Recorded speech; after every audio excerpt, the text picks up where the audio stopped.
Alors on va revoir les règles de priorité. On va revoir les règles de priorité ensemble. Donc je rappelle dans les calculs que doivent se faire en premier les calculs qui sont entre parenthèses, puis en l'absence de parenthèses, ou à l'intérieur des parenthèses, ou après avoir fait les calculs de parenthèses, ce sont les opérations de multiplication et de division qui sont prioritaires, puis celles d'addition et de soustraction. Si jamais on n'a que des opérations qui ont le même ordre de priorité, on fait les calculs de gauche à droite. Alors on va regarder plusieurs exemples. Voici un calcul avec des priorités. Je dois donc faire les parenthèses en premier. Oui, mais j'ai deux parenthèses ici. Alors en théorie, on fait de gauche à droite. Si vous avez un doute, vous pouvez le faire d'abord à gauche. Donc je souligne ce que je fais en premier. On avait vu que c'était intéressant de le faire comme ça. Je le calcule et je réécris le reste. On voit ensuite que le calcul à faire suivant, c'est ce calcul entre parenthèses. Donc je réécris le reste et je fais le calcul ici.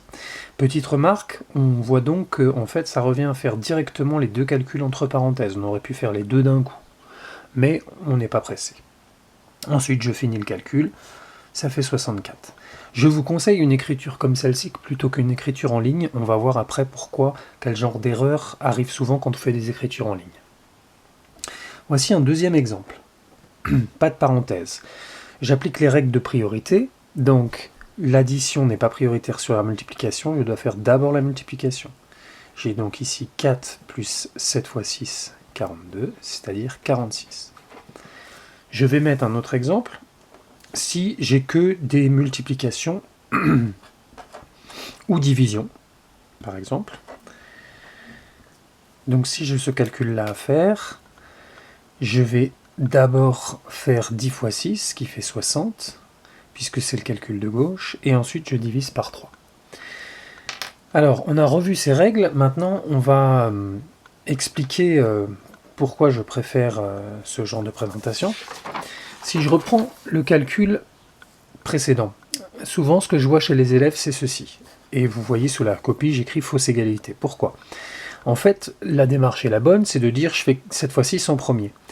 Donc l'élève considère que le égal n'est pas une égalité, mais en fait, qu'est-ce que je dois faire en premier, quelle est l'opération suivante. Donc il écrit 7 fois 6, il calcule, ça fait 42, puis il rajoute 4 puisqu'on doit ajouter 4. Donc le calcul est bon, ça nous donne 46, mais égal, ça veut dire que des deux côtés de l'égalité j'ai la même chose, or là j'ai 7 fois 6, là j'ai 42 plus 4, ce n'est pas égal.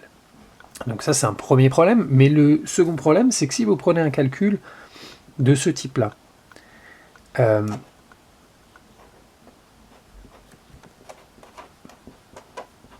je vais voir, si je fais la même chose, l'erreur que je vais voir souvent.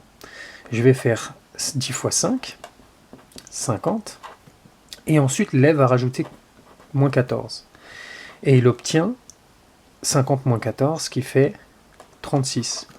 Or ici, si je fais le calcul avec les priorités, j'obtiens 14 moins 50, qui est une opération que vous verrez en cinquième, qui donne des nombres négatifs, qui ne donnent pas la même chose, puisque j'enlève quelque chose de plus grand que ce qu'il y a ici.